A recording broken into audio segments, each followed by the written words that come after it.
I'd like to hope that this is, is it a Cinderella story or is it just something that just happened and I just got lucky? Because, I mean, it hasn't been all easy. None of it's easy. There were many, many, many sacrifices. There was so many, I think, almost more sacrifices than there were successes. Yes. Well, no, people don't want to know the downside of things, really. Yes, I do, but I think, there's such a pleasure I get from doing it, and a lot of people get pleasure from experiencing it. I'm hoping that it's not a selfish thing that's all I want to do. I would hope that was a nice experience for everybody. Absolutely not. And still it even fascinates me now that I don't know what's going to happen tomorrow either. Neither do you. I suppose it was. I grew up, I wasn't an only child, but I grew up as an only child. And my father was my wonderful guardian angel, and I loved him so much. I did have a happy childhood, and my parents were wonderful to me. But it wasn't always wonderful, but the thing is, I look back and I think from a lot of other people's experiences being brought up, I think I had a perfect childhood. And you have to accept that there are things that go wrong, but what? Go wrong in everyone's family. Oh, my father did for a while, and my mother not. My mother died, I think, 3 days after my debut at Covent Garden. That was a big disappointment. One of those things, it just happened 3 days after, and she was gone. She was a nun in New Zealand who everybody went to learn singing. I'm not sure how good she was at teaching it, but she didn't harm anybody. And we were always in her choir, so of course we all became soloists in the choir. So we did a lot of choral singing. And I think that's where the strength of our voices, that's where we all started. And then we were all given solos to sing. And then we all developed as little soloists out of that. But funny enough, I only studied with her for 5 years. My major singing teacher I studied with for 30 years over here. Her name is Vera Rocha. She's Hungarian. That's right, yeah. I call them both the Hungarian mafia. One wasn't getting at me, the other one was. Oh yes, I did in my singing career. Yes, I think I'm not sure, but I must say I could never have dropped my singing teacher because I needed her so much. No, she's only just with us. She's very, very ill. She's 90 now, so it's a very sad situation. But no, she leaves a lot of very good singers behind.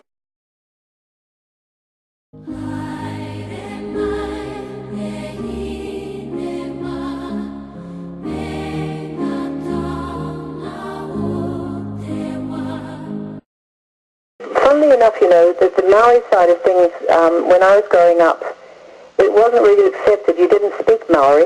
You weren't allowed to. You were forbidden to speak Maori in schools. I mean, I never spoke Maori.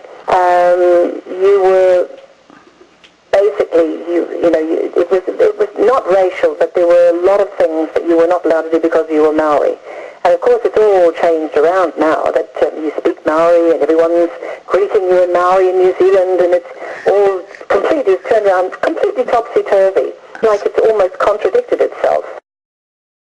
I think it's very good. I think it's wonderful to have our own language coming through and people feeling very proud of who they are, whereas before they weren't allowed to. And so I think it's coming right. There are still many problems, of course. Lots of unemployment, lots of people on benefits, things that I'd like to see, but there are again an awful lot of people being educated the right way, so that's very exciting. Well, I'm hoping that's what I'm looking for. I'm looking for the Maori people coming through to sort of improve themselves. No, sadly I haven't. No, it's no opportunity. But I'm hoping that, some little things you can pick up on the way there, but no, it's quite I find it, the more I listen to it, the more difficult it becomes. Yes.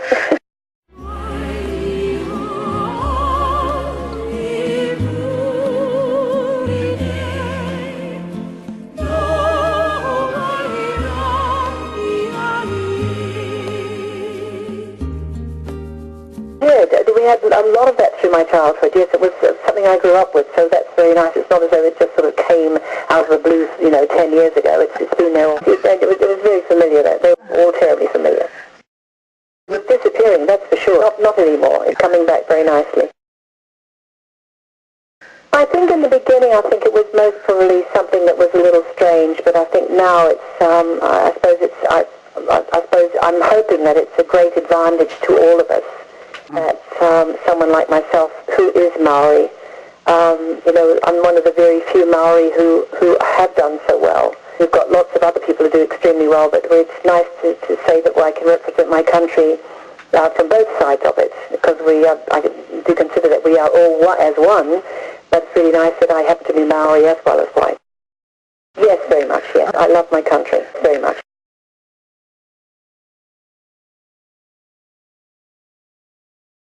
I do, I really love it. As soon as I heard it, I just loved it. I said, I have to sing it. We tried out for the first time there.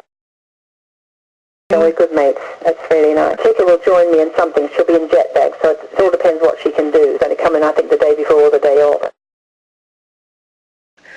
That's what I'm expecting to do. I'm going to the island of Jersey tomorrow to raise funds for it. A big concert of 300 people, and we're going to raise a lot of money for it. I've got UBS Banking has backed me, has given me some wonderful donations. Rolex Geneva have been amazingly generous. And ASB Bank in Auckland, and I've got lots of private donations from all over New Zealand, so I'm very, very fortunate. We have a very big fund in my foundation.